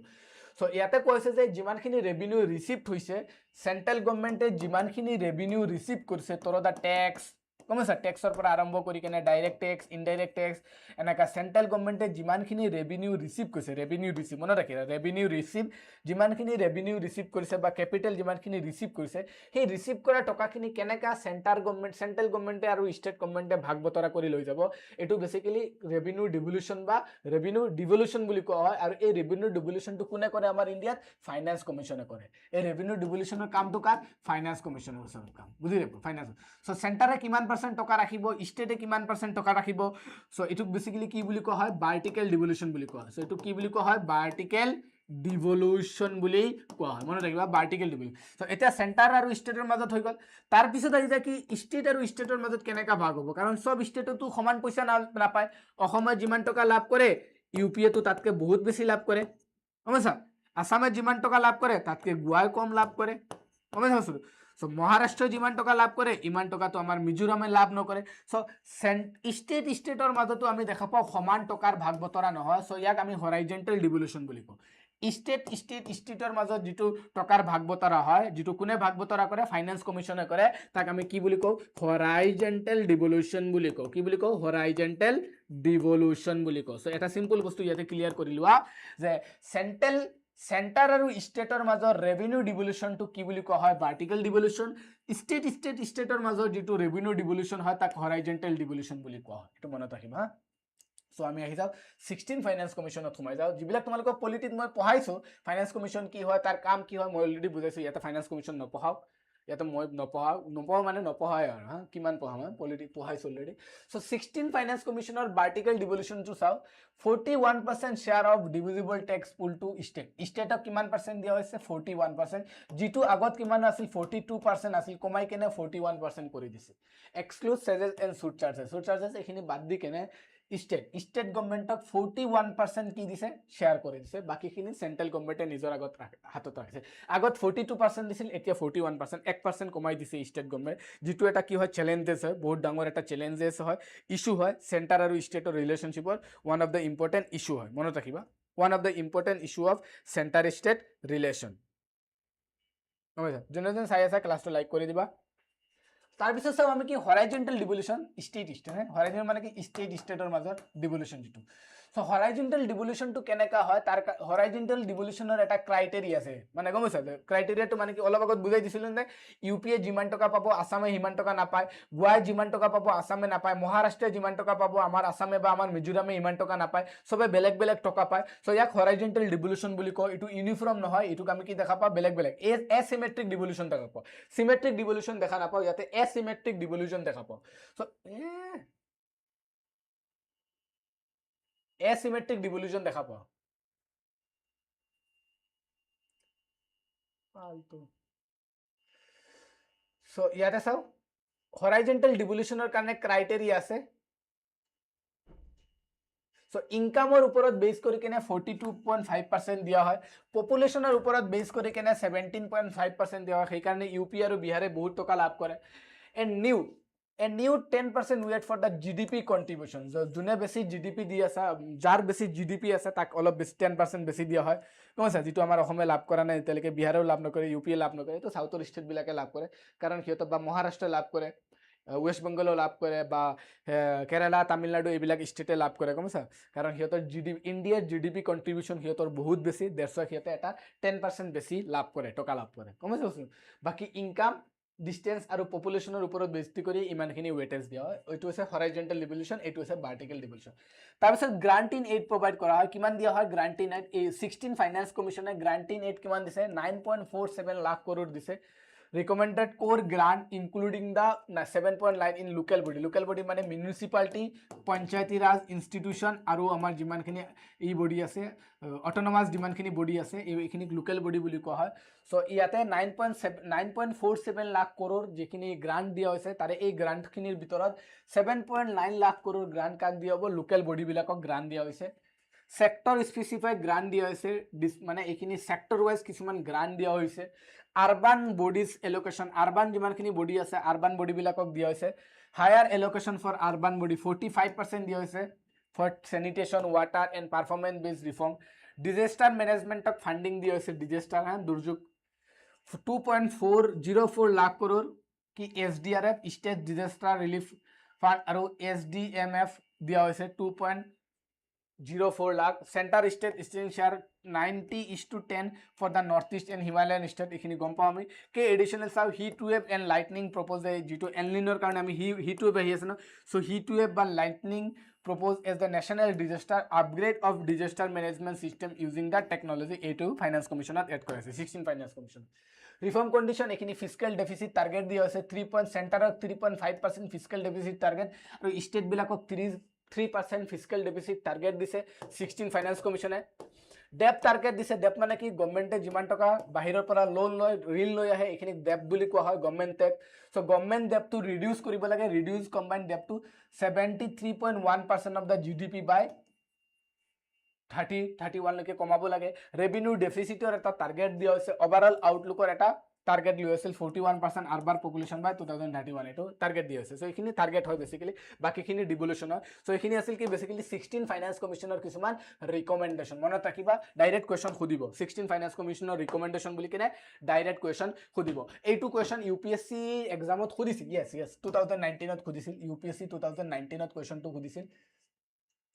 question to ki asil principle of federal supremacy federal mane center aru state or majo jitu power division hoy tak federal boli koa hoy so center aru state or majo jitu power division ase yak ki boli koa hoy federalism boli koa hoy so federal supremacy to ki hoy yate khudise tar pisot khudise harmonious construction center aru state or majo jiti ami kazia dekha pao confrontation দেখা পাও বা কাজিয়া দেখা পাও সেই কাজিয়াটো solve কৰিবৰ কাৰণে এটা মেথড আছে এটা ডক্ট্ৰিন আছে যেটো ডক্ট্ৰিন কোনে ডেভেলপ কৰিছিল সুপ্ৰিম কোৰ্টে ডেভেলপ কৰিছিল সেই কাজিয়া সলভ কৰা ডক্ট্ৰিনটোৰ নাম হৈছে ডক্ট্ৰিন অফ হাৰমনিয়াছ কনষ্ট্ৰাকচন কাৰণ আমি গম পাও সেন্ট্ৰেল গভৰ্নমেন্ট আৰু ষ্টেট গভৰ্নমেন্টৰ মাজত যেতিয়া কাজিয়া লাগে যেতিয়া কিবা এটা বস্তু লৈ কেনে কনফ্ৰন্টেশন হয় তেতিয়া বেসিক্যালি কোন আহে সুপ্ৰিম কোৰ্ট আহে কাৰণ সুপ্ৰিম কোৰ্টৰ হেতু অৰিজিনাল জুৰিডিকশনৰ ভিতৰত সোমাই যায় কম পাও না আমি সুপ্রিম কোর্টের অরিজিনাল জুরিডিকশন কি হয় সেন্টার স্টেটর যিখিনি কাজিয়া আছে স্টেটর মাজত যিখিনি কাজিয়া আছে সেই কাজিয়াখিনি সলভ কৰাটো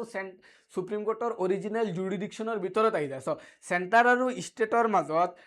ৰিলেশনশিপত বা পাৱাৰ ডিভিজন লৈ কেনে বা সেন্টাৰ আৰু স্টেটৰ ফেডাৰেল ক্যাৰেক্টাৰ লৈ কেনে যদি কিবা